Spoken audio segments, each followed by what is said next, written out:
ஆன்மீக அன்பர்கள் அனைவருக்கும் அன்பான வணக்கம். அனைவரும் நலம் தானே? இறையருள் குரு அருளால் எல்லாரும் நல்லா இருப்பீங்க. நமது வில்வம் ஆன்மீகம் சேனலில் நாம் பல பதிவுகளை தொடர்ந்து பார்த்து வரோம். என்னுடைய பல பதிவுகளுக்கு நீங்கள் எல்லாரும் நல்ல ஆதரவு கொடுத்து என்னை மேலும் மேலும் நல்ல ஊக்கப்படுத்துகிறீங்க. நல்ல எனக்கு ஆதரவு கொடுக்கறது எனக்கு மற்றற்ற மகிழ்ச்சியும் மிகுந்த சந்தோஷத்தையும் அளிக்குதுங்க. விளையாட்டாக ஆரம்பித்தேன் சேனலை. இன்றைக்கி நல்லபடியாக இந்த சேனல் முன்னெடுத்து வளர்ச்சி அடையிறது அத்தனையும் உங்களால் தாங்க. உங்களால் மட்டும்தான். என்னுடைய சப்ஸ்கிரைபரும் சரி, என்னுடைய பார்வையாளர்களும் சரி, என்னுடைய ஒவ்வொரு ஆன்மீக தகவல் பதிவுகளையும் நீங்கள் பார்த்துட்டு எனக்கு நல்ல ஊக்கப்படுத்துறது அவ்வளோ சந்தோஷமாக இருக்குங்க. நிறைய கமெண்ட்ஸ் போடுறீங்க. நல்லா இருக்குமா உங்கள் ஆன்மீக பணி, தொடர்ந்து செய்யுங்க அப்படின்னு நல்லா என்னை ஊக்கப்படுத்துறது எனக்கு அவ்வளோ சந்தோஷமாக இருக்குங்க. இப்போ இந்த பதிவில் நாம் என்ன பார்க்க போகிறோன்னா, 2026 ஆண்டு தமிழ் புத்தாண்டு, பராபவ ஆண்டு. தமிழ் மாதங்கள் 60 மாதங்களில் இது 40வது ஆண்டுங்க. இது தமிழ் மாதத்தில் ஒவ்வொரு வருஷமும் சித்திரை திருநாள் பிறக்கும் பொழுது நம்ம வீட்டில் விஷு கனி பார்க்குறதுங்கிறது எல்லார் வீடுகள்லேயும் உள்ள ஒரு சம்பிரதாயமான ஒரு தெய்வீக வழிபாடுங்க அது. ஸோ இந்த வருஷமும் அதேமாரி விஷு கனி பார்க்குறதுங்கிறது ரொம்ப ரொம்ப ஒரு சிறப்பான நல்ல ஒரு ஆண்டு தொடக்கம்ங்க அது. சரி, சித்திரை வருஷ பிறப்பு, தமிழ் புத்தாண்டு, இதனால் என்ன அதில் இருக்குது? அதனால் என்ன ஒரு பெரிய சிறப்பு இருக்குது? வருஷம்தான் வருது. ஒவ்வொரு நாளும் தான் நம்முடைய இயல்பான வாழ்க்கையை நாம் கடந்து செல்கிறோம். இது என்ன தமிழ் புத்தாண்டுக்கு மட்டும் என்ன அப்படி ஒரு சிறப்புன்னு சொல்லி எல்லார் மனசுலேயும் தோன்றுங்க. தினம்தான் சாப்பிட்றோம், தினம்தான் குளிக்கிறோம், தினம்தான் தூங்கி எந்திரிக்கிறோம். என்ன அதனால் நமக்கு பலன் சொல்லுங்கள் பார்ப்போம். நம்ம உடம்புக்கும், நம்முடைய மனதுக்கும், நம்முடைய எண்ணத்துக்கும் ஒரு புத்துணர்ச்சி அளிக்கிறதுக்காகவும், உடல் ஆரோக்கியமாக இருக்கிறதுக்காகவும் தான் நம்ம அன்றாடம் சாப்பிட்றதும், தூங்கி எந்திரிக்கிறதும், மனசையும் நமது மூளையையும் நல்ல இயக்கத்தோடு ஒவ்வொரு நாளும் நம்ம செயல்படுறதுக்கு நம்மளை நாமே எப்படி தயார் பண்ணிக்கிறோமோ, அதை போல் ஒரு ஆண்டு முழுத நல்ல ஒரு எண்ணங்களோடையும், சிந்தனையோடையும், செயல்பாட்டோடையும் நம்முடைய ஒவ்வொரு வேலைகளையும் குறிப்பிட்ட நாளுக்குள்ளே நல்லபடியாக நம்ம திட்டமிட்டு அதை நல்லபடியாக முடிக்க நமக்குள்ள ஒரு உத்வேகத்தையும், ஒரு கட்டுப்பாட்டையும், ஒரு சங்கல்பத்தையும், ஒரு வைராகியத்தையும் நம்ம ஏற்படுத்திக்கிட்டு ஒவ்வொரு நாளையும் நல்லபடியாக நம்ம கடந்து செல்கிறதுக்கு இந்த தமிழ் புத்தாண்டு எந்த வகையில் நமக்கு எல்லாம் சிறப்பாக இருக்குது அப்படிங்கிறத பற்றி தாங்க பார்க்க போகிறோம்.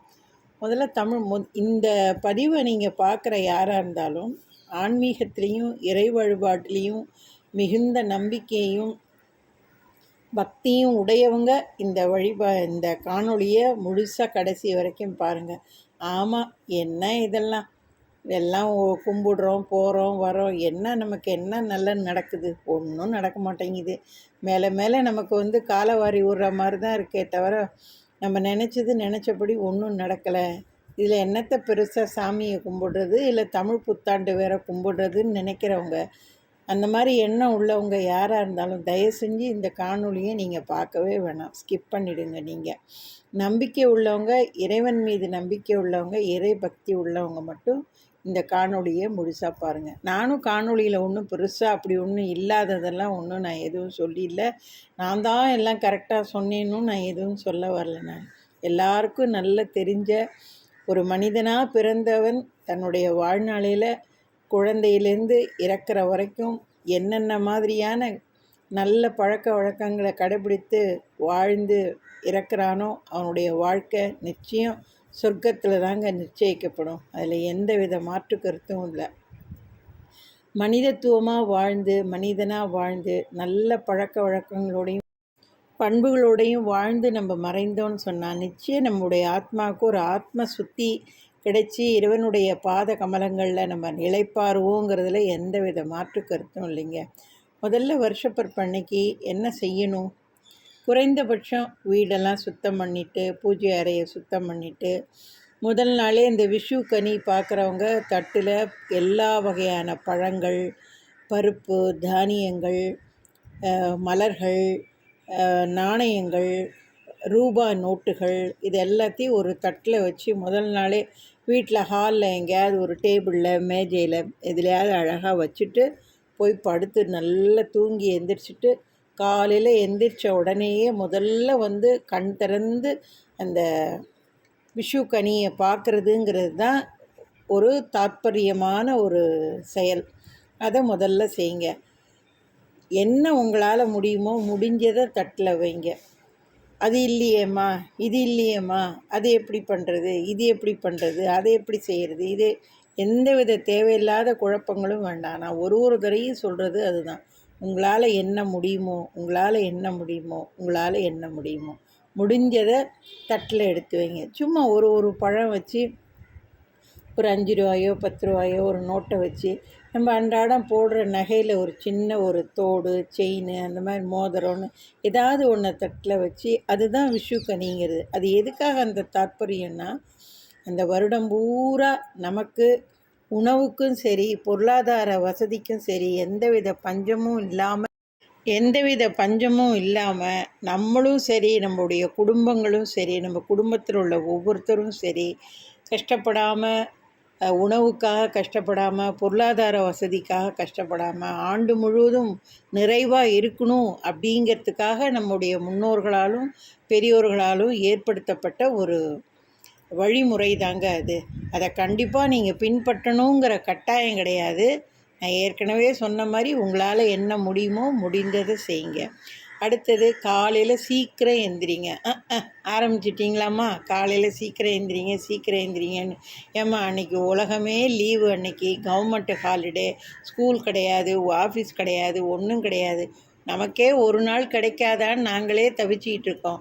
நல்லா இழுத்து போத்திட்டு நல்லா குப்பரை அடித்து தூங்கி காலையில் மெதுவாக எந்திரிக்கலான்னு பார்த்தா நீங்கள் மறுபடியும் காலையிலே சீக்கிரம் எந்திரிங்கன்னா என்ன அர்த்தம்னு கேட்குவீங்க. எத்தனை பேர் உங்கள் மனசுக்குள்ளே அந்த எண்ணம் இருக்குன்றது தெரியும். கண்டிப்பாக டெய்லி தான் தூங்குகிறோம். ஒரு நாளாவது நம்ம இந்த ஒரு நல்ல நாளையில் சீக்கிரமாக எந்திரிச்சு குளித்து முடித்து வீட்டில் உள்ள பெரியவங்க, தாய் தந்தையர், அதற்கு முன்னாடி இறைவன் எல்லார்ட்டையும் நம்ம வந்து மனசார விழுந்து வணங்கி அவங்க எல்லார்கிட்டேருந்தையும் நம்ம மனப்பூர்வமான ஆசீர்வாதங்களை வாங்கி நம்மளோட பெரியவங்களான தாய் தந்தையர்கிட்டேருந்து நம்ம ஒரு 10 ரூபா காசாவது வாங்குகிறோம்.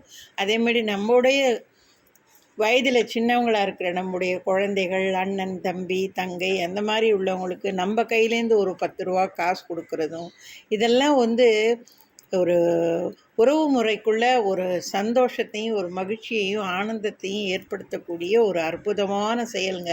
இதை செஞ்சு பாருங்கள்.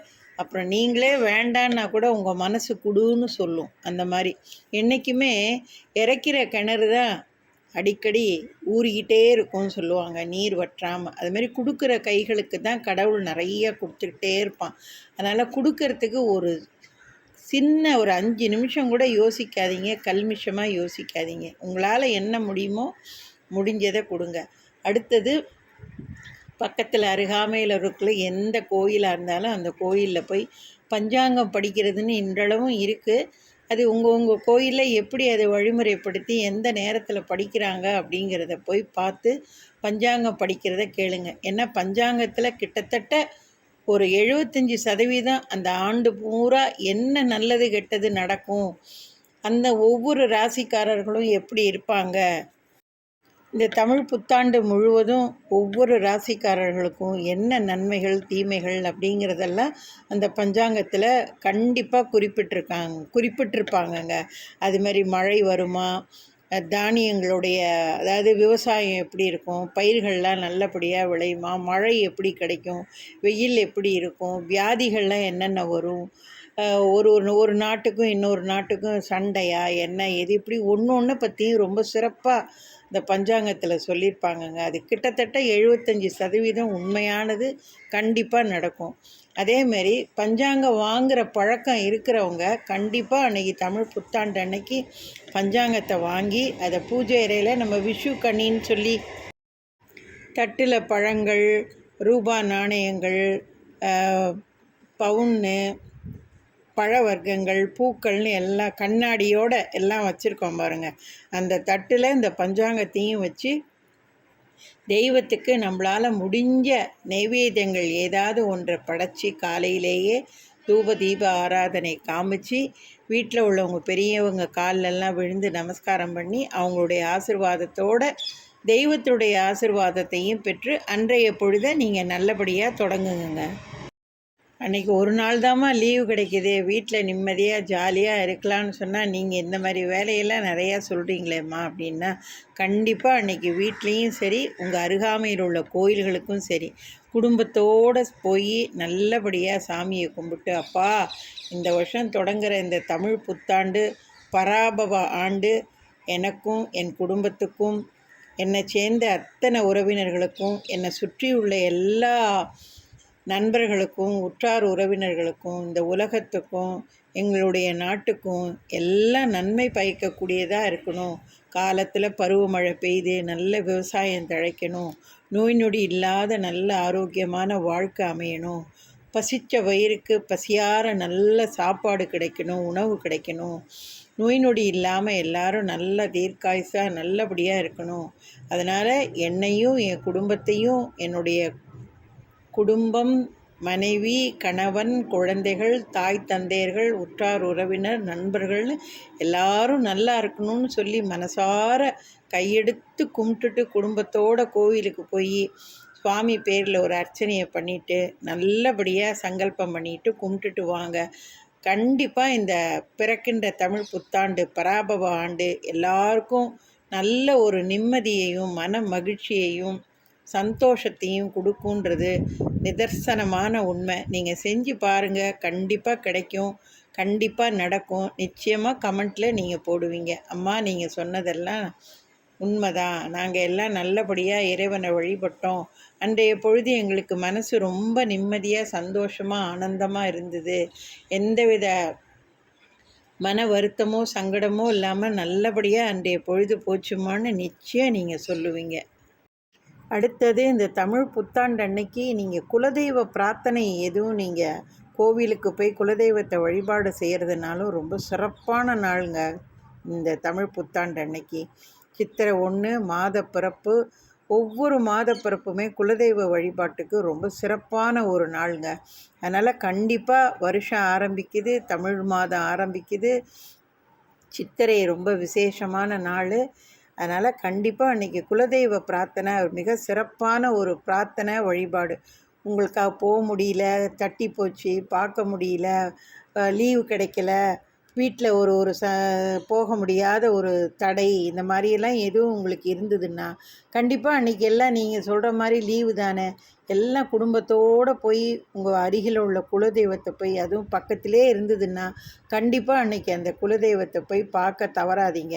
போய் குலதெய்வத்தை பார்த்து குடும்பத்தோடு எல்லாம் உழுந்து கும்பிட்டு குலதெய்வத்துக்கு ஒரு பொங்கலை வச்சு படைச்சி, ஒரு வெத்தலை பாக்கு பழம் வச்சு, தேங்காய் பழத்தை உடச்சி பெரிய ஒரு கும்பிடா தலையை தூக்கி கும்பிட்டு, எப்பா குலதெய்வமே குடிசாமியே எங்கள் குலத்தை காக்கணும், குடியை காக்கணும், நல்லபடியாக எங்களை வாழ வையப்பான்னு சொல்லி கும்பிட்டுட்டு வாங்க.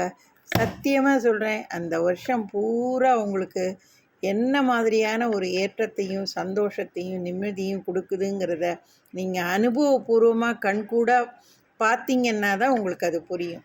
அடுத்தது இன்னொன்று, சில பேர் பித்துக்களுக்கு படையல் படைக்கிறதும் ஒரு பழக்கம் உண்டு. தாராளமாக செய்யலாம் இந்த நாளையில், அதுவும் ஒன்றும் தப்பு கிடையாது. நம்ம முன்னோர்களுடைய வாழ்த்தும் ஆசிர்வாதமும் ஆண்டு தொடக்கத்தில் நமக்கு எந்த அளவுக்கு அதிகமாக நமக்கு கிடைக்குதோ அந்த அளவுக்கு அந்த ஆண்டு முழுவதும் நம்ம சந்தோஷமாக நிம்மதியாக இருப்போங்கிறதும் இன்னொரு ஆணித்தரமான உண்மைங்க. அதனால் இந்த தமிழ் புத்தாண்டு அன்னைக்கு கண்டிப்பாக காலையிலே சீக்கிரமாக எந்திரிச்சு குளித்து கிழித்து முடித்து குடும்பத்தோடு எல்லாரும் வீட்லேயும் சரி கோவில்லையும் சரி போய் இறை வழிபாட்டை நல்லபடியாக முடித்து அன்றைக்கி மத்தியானம் நல்ல விருந்தாக வடை பாயசம் கூட்டு பொரியல் வடை அப்பளம்னு அடி தூள நல்ல தலைவாழை இலை போட்டு எல்லாம் குடும்பமாக குட்டிங்களா எல்லாம் ஒன்றா சேர்ந்து சூப்பராக நல்லா சாப்பிட்டு சந்தோஷமாக ஆனந்தமாக மன மகிழ்ச்சியாக இருங்கங்க. எல்லாருக்கும் இந்த வில்வம் ஆன்மீகம் சேனல் சார்பாக பிறக்கின்ற தமிழ் புத்தாண்டு பராபவ ஆண்டு நல்ல மகிழ்ச்சியையும் ஆனந்தத்தையும் மன நிறைவையும் சந்தோஷத்தையும் மென்மேலும் எல்லாம் நல்ல ஒரு வளர்ச்சியையும் தொழிலாக இருக்கட்டும், வியாபாரமாக இருக்கட்டும், வீட்டில் திருமணமாகாத ஆண் பெண்ணாக இருக்கட்டும், குழந்தை வரத்துக்காக காத்துக்கிட்டு இருக்கிறவங்களுக்கும், மேல் படிப்பு படிக்கிறதுக்காக முயற்சி எடுக்கிறவங்களுக்கும், வெளிநாடு செல்ல முயற்சி எடுப்பவர்களுக்கும், வீடு மனை வாகனம் வண்டின்னு வாங்க விருப்பம் உள்ளவங்க, இந்தமாரி ஒவ்வொருத்தருக்கும் அவங்க எண்ணிய எண்ணம் நல்லபடியாக நிறைவேறவும், அவங்களுடைய ஆசைகளும் நியாயமான கோரிக்கைகளும் பிரார்த்தனைகளும் தங்கு தடை இல்லாமல் அடுத்தடுத்து நல்லபடியாக நிறைவேற என்னுடைய இஷ்ட தெய்வமான விநாயகப் பெருமானையும், என்னுடைய அன்பு தெய்வமான முருகப்பெருமானையும், எங்கள் குலதெய்வத்தையும் நான் மனதார வேண்டிக்கிட்டு உங்கள் எல்லாருக்கும் எனது சேனல் சார்பாக தமிழ் புத்தாண்டு நல்வாழ்த்துக்கள்ங்க. வாழ்க வளமுடன். இப்போ இந்த இடத்துல ஒரு நல்ல செய்தியை உங்களோட பகிர்ந்துக்கலான்னு நான் ஆசைப்பட்றேங்க. நான் திருவாசகம் கற்றுக்கிட்டேன். அந்த திருவாசகத்தில் 51 சதகம் இருக்குது. சிவபுராணத்துலேருந்து ஆரம்பித்து அச்சோபதிகம் வரைக்கும் இருக்குது. நிறையா பேர் நீங்கள் சிவபுராணம் படிக்கலாம், படிச்சிருக்கலாம், இல்லை படிக்காமல் இருக்கலாம். திருவாசகம்னு கூட ஒன்று இருக்கான்னு கூட ரொம்ப பேருக்கு தெரியாமலும் இருக்கலாம். யார் எப்படி வேணாலும் இருக்கலாம். என்னை பொறுத்தவரை நான் கற்றுக்கிட்ட அந்த திருவாசகத்தை, அதில் உள்ள அந்த 51 சதகங்களையும் எனக்கு எப்படி சொல்லி கொடுத்தாங்களோ, சொல்லி கொடுத்தவங்கள அந்த வழிமுறைகளை பின்பற்றி அதை அப்படியே நான் என்னுடைய வில்வம் ஆன்மீகம் சேனலில் என்னோடய குரலில் ஒரு தலைப்பிலையும் அதை நான் பதிவு பண்ணலான்னு ரொம்ப நான் ஆசைப்பட்றேங்க. என்னுடைய இந்த முயற்சிக்கு நீங்கள் எல்லாரும் எனக்கு நல்ல முழு ஆதரவு கொடுத்து என்னை மேலும் ஊக்கப்படுத்தி இந்த பதிகத்தை நீங்கள் ஒவ்வொரு பதிகத்தையும் ஒவ்வொரு வாரமும் நான் இதை பதிவிடலான்னு நான் இருக்கேன். ஸோ என்னுடைய இந்த முயற்சிக்கு நீங்கள் எனக்கு முழு ஆதரவு கொடுக்கணுன்னு உங்கள் எல்லாரையும் இருகரம் கூப்பி அன்போடு கேட்டுட்டு, இந்த காணொளியின் இறுதியில் திருவாசகத்தில் முதல் தலைப்பாக சிவபுராணம் இருக்குங்க. அதை நான் என்னுடைய குரலில் நான் பதிவு பண்ணியிருக்கேன். விருப்பம் உள்ளவங்க இதை நீங்கள் பின்பற்றி இதே மாதிரியே நீங்களும் திருவாசகம் புஸ்தகத்தை வாங்கி வச்சுக்கிட்டு நீங்கள் தொடர்ந்து பாராயணம் பண்ணி நீங்கள் ப்ராக்டிஸ் பண்ணிட்டு வந்தீங்கன்னு சொன்னால், திருவாசகத்திற்கு உருகாதார் ஒரு வாசகத்துக்கும் உருகார்ன்ற பழமொழிக்கு சிவன் அவன் என் சிந்தையுள் நின்ற அதனால் அவன் அருளாலே அவன் தாள் பணிந்துங்கிற மாதிரி சிவனுடைய அருளும் ஆசிர்வாதமும் கண்டிப்பாக இதன் மூலமாக உங்கள் எல்லாருக்கும் கிடைக்கணும்னு சொல்லி அவனுடைய பாத கமலங்களில் நான் அன்போடு வணங்கி கேட்டுக்கிறேங்க. அடுத்தது திருவாசகம் அப்படின்னு அந்த வார்த்தையை சொல்கிறதுக்கும் சரி, அந்த திருவாசக புஸ்தகத்தை கண்ணால் பார்க்குறதுக்கும் சரி, அதில் உள்ள அந்த ஒவ்வொரு வரிகளையும் நமது வாயால் உச்சரிக்கவும் சரிங்க. சிவனுடைய அருள் இல்லாமல், ஆசீர்வாதம் இல்லாமல், உத்தரவு இல்லாமல் ஒரு துரும்ப கூட நீங்கள் கயட்ட முடியாது, தொடக்கூட முடியாதுங்க. முதல்ல திருவாசகத்தை நீங்கள் படிக்கணும், அதை தெரிஞ்சுக்கணும் அப்படின்னா சிவன்கிட்ட சங்கல்பம் பெற்றுக்கிட்டு உங்கள் குலதெய்வ அருளோட, விநாயகப் பெருமானோட அருளோட இந்த திருவாசகத்தை தொடர்ந்து படிக்க முயற்சிங்க. யார் வேணாலும் உங்களுக்கு சொல்லிக் கொடுக்கலாம், யார் மூலம் வேணாலும் நீங்கள் கற்றுக்கலாம். சொல்லிக் கொடுக்குறவங்க எல்லாரும் மிக அருமையாக சொல்லிக் கொடுக்குறவங்க தான். யாரும் எந்த வகையிலையும் குறை சொல்ல முடியாது.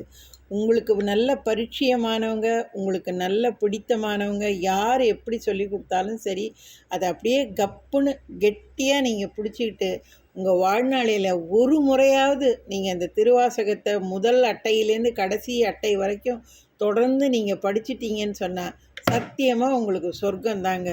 வேறு அதில் மாற்று கருத்தே எதுவுமே கிடையாது. ஆனால் இறைவன் அருள் இருந்தால் தாங்க நீங்கள் படிக்க முடியும். அதையும் நான் திரும்ப ஆணித்தரமாக திரும்ப திரும்ப நான் சொல்கிறேன். இதை விளையாட்டாக நினைக்காதீங்க, வேடிக்கையாக நினைக்காதீங்க. அதனால் கண்டிப்பாக நீங்கள் இதை உங்களுடைய விநாயகப் பெருமான், குலதெய்வம், சிவபெருமான் எல்லார்ட்டையும் நீங்கள் சங்கல்பம் பண்ணிட்டு உத்தரவு வாங்கிட்டு அவங்களுடைய ஆசீர்வாதத்தோடு இந்த திருவாசகத்தை தொடர்ந்து படிக்க நீங்களும் முயற்சி எடுங்க. நிச்சயம் எல்லா நல்ல காரியங்களும் உங்கள் வீட்டில் அடுத்தடுத்து நீங்கள் நடக்கிறத கண்கூட பார்ப்பீங்க. இந்த திருவாசகம் படிக்கிறதுக்கு முன்னாடி இருந்த நிலமை என்ன, நீங்கள் திருவாசகம் படிக்க ஆரம்பித்ததுக்கு அப்புறம் உங்கள் வீட்டில் இருக்கிற நிலமை என்னன்றதை நீங்கள் கண்டிப்பாக உணருவீங்க. எந்த ஒரு சின்ன காரியமாக இருந்தாலும் சரிங்க, சிவபெருமானை மனசில் நினச்சிக்கிட்டு இந்த திருவாசகத்தில் எந்த ஒரு பகுதியை வேணாலும் நீங்கள் எடுத்து படிக்கலாங்க. மனமுருகி உங்கள் பூஜை அறையில் உட்காந்து உங்களுடைய எந்த பிரார்த்தனையாக இருக்கட்டும்ங்க, அது என்னவானாலும் இருக்கலாம், அந்த பிரார்த்தனையை மனமுருக சிவனுடைய பாத கமலங்களில் நீங்கள் சமர்ப்பணம் பண்ணிவிட்டு, அப்பா என்னுடைய இந்த காரியத்தை நீ நல்லபடியாக முடித்து கொடுக்கணும்னு வேண்டிக்கிட்டு, இந்த திருவாசகத்தில் நீங்கள் எந்த பகுதியை படிக்கிறீங்களோ அதை மனமுருக படிங்க. கைமேல பலன் உங்களுக்கு கிடைக்குதா இல்லையா பாருங்கள். இது நிதர்சனமான உண்மைங்க. அடுத்தது திருவாசகத்தில் முதல் 4 தலைப்பு, அதாவது சிவபுராணம், கீர்த்தி திரு அகவல், திரு அண்டப்பகுதி, போற்றி திரு அகவல், இந்த 4 ஹெட்டிங்கும் ரொம்ப ரொம்ப முக்கியமான ஒரு பகுதிங்க 51 தலைப்பில். அதனால் கண்டிப்பாக இந்த திருவாசகத்தை ரொம்ப சாதாரணமாக நினைக்காதீங்க. திரும்ப திரும்ப சொல்கிறேன், இறையருள் குரு அருள் இருந்தால் தான் இதை நம்மளால் தொடவே முடியும், கண்ணால் பார்க்க முடியும். ஸோ இந்த காணொளி முடிவில் இந்த திருவாசகத்தில் முதல் தலைப்பான அந்த சிவபுராணத்தை எனக்கு எப்படி சொல்லி கொடுத்தாங்களோ, என்ன ராகத்தில் சொல்லி கொடுத்தாங்களோ, எப்படி பாடணும்னு சொல்லி கொடுத்தாங்களோ அதேபடி நான் பாடி இதை பதிவு பண்ணியிருக்கேன். விருப்பம் உள்ளவங்க, இதை தொடர்ந்து பின்பற்றணும்னு நினைக்கிறவங்க கண்டிப்பாக எனக்கு நல்ல ஆதரவு கொடுங்க. உங்களுடைய ஆதரவை பொறுத்தும் நீங்கள் எனக்கு கொடுக்குற ஊக்கத்தை பொறுத்தும் தான் நான் இதை தொடர்ந்து பதிவிடலாமா வேணாமாங்கிறதையே நான் முடிவு செய்ய முடியும். இதுவும் சிவனுடைய அருள் இருந்தால் தான் என்னாலையும் தொடர்ந்து இதை செய்ய முடியும். கண்டிப்பாக உங்களுடைய ஆதரவை நான் ரொம்ப ஆர்வத்தோடு எதிர்பார்க்குறேன். நான் ஏற்கனவே சொன்ன மாதிரி, சிவன் அவன் என் சிந்தையுள் நின்ற அதனால் அவன் அருளாலே அவன் தாள் பணிந்துன்னு அவன் மேலே நான் பாரத்தை போட்டு அவன் பாத கமலங்களில் என்னுடைய விருப்பத்தையும் நான் சமர்ப்பித்துட்டு, விக்கின விநாயகன்கிட்டையும் என்னுடைய சமர்ப்பித்துட்டு, என்னுடைய இஷ்ட தெய்வம் முருகன்கிட்டையும் வேண்டிக்கிட்டு, என்னுடைய குலதெய்வத்தையும் பிரார்த்தனை பண்ணிட்டு இந்த சிவபுராணத்தை என்னுடைய குரலில் நான் பதிவிட்டிருக்கேன். கண்டிப்பாக நீங்களும் அதை பின்பற்றுங்க. ஏதாவது தவறு இருப்பின் கண்டிப்பாக சுட்டி காட்டுங்க, நான் என்னுடைய தவறை திருத்திக்கிறேன். சரியா? நிச்சயம் நீங்கள் எனக்கு இது ஆதரவு கொடுப்பீங்கன்னு நான் நம்புகிறேங்க. நான் தொடர்ந்து என்னுடைய குரல்லையே இந்த சிவபுராணத்தை நான் பதிவிடுறேன். விருப்பம் உள்ளவங்க என்னை தொடருங்க. திருவாசகத்தை யார் வேணாலும் படிக்கலாம், உரைநடையாகவும் படிக்கலாம், நமக்கு தெரிந்த ராகங்கள்லையும் படிக்கலாம். ஆனால் ஒரு சிறு பிழை கூட இல்லாமல் திருவாசகத்தை படிக்கணுங்க. அதுதான் ரொம்ப ரொம்ப முக்கியம். படிக்க முடியலன்னா கூட காதால் கேளுங்க. நல்லா படிக்க தெரிஞ்சவங்க திரும்ப திரும்ப இதை கேட்டு தினமும் நீங்கள் பாராயணம் பண்ணிட்டு வந்தீங்கன்னா வெகு சீக்கிரத்தில் ஒரு தலைப்பையும் நீங்களே மனப்பாடமாக பாடக்கூடிய அந்த அருளை இறைவன் நிச்சயம் கொடுப்பாங்க. அதில் நம்பிக்கையோடு இருங்க. திருச்சிற்றம்பலம். தென்னாடுடைய சிவனே போற்றி, எந்நாட்டவருக்கும் இறைவா போற்றி. நற்றுணையாவது நமச்சிவாயமன்றி வேறெதும் இல்லையே. மாசில் வீணையும் மாலை மதியமும் வீசு தென்றலும் வீங்கள வேணிலும் மூசு வண்டரை பொய்கையும் போன்றதே ஈசன் எந்தன் இணையடி நீழலே.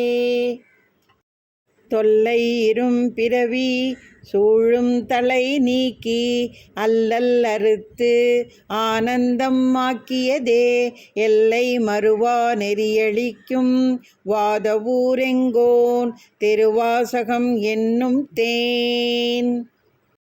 திருவாசகம் சிவபுராணம்.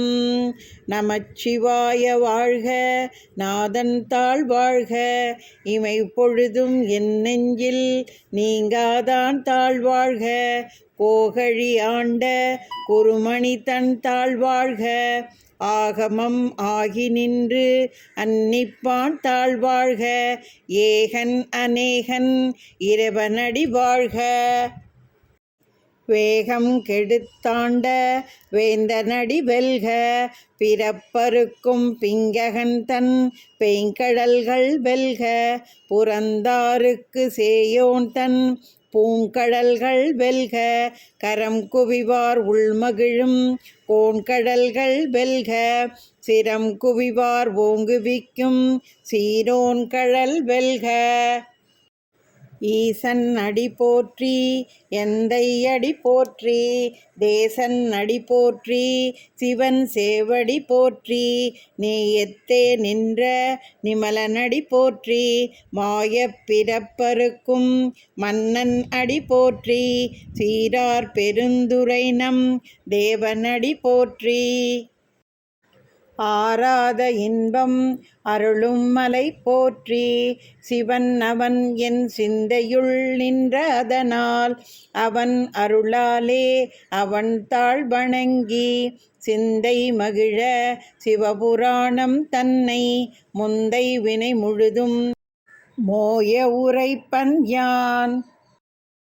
கண்ணுதலான் தன் கருணை கண்காட்ட வந்தெய்தி எண்ணுதற்கு எட்டா எழில் ஆர்கடல் இறைஞ்சி விண்ணிறைந்து மண்ணிறைந்து மெய்க்காய் விளங்கொளியாய் என் இறந்து எல்லை இலாதானே நின் பெரும் சீர் பொல்லா வினையேன் புகழும் ஆறு ஒன்றறியேன்.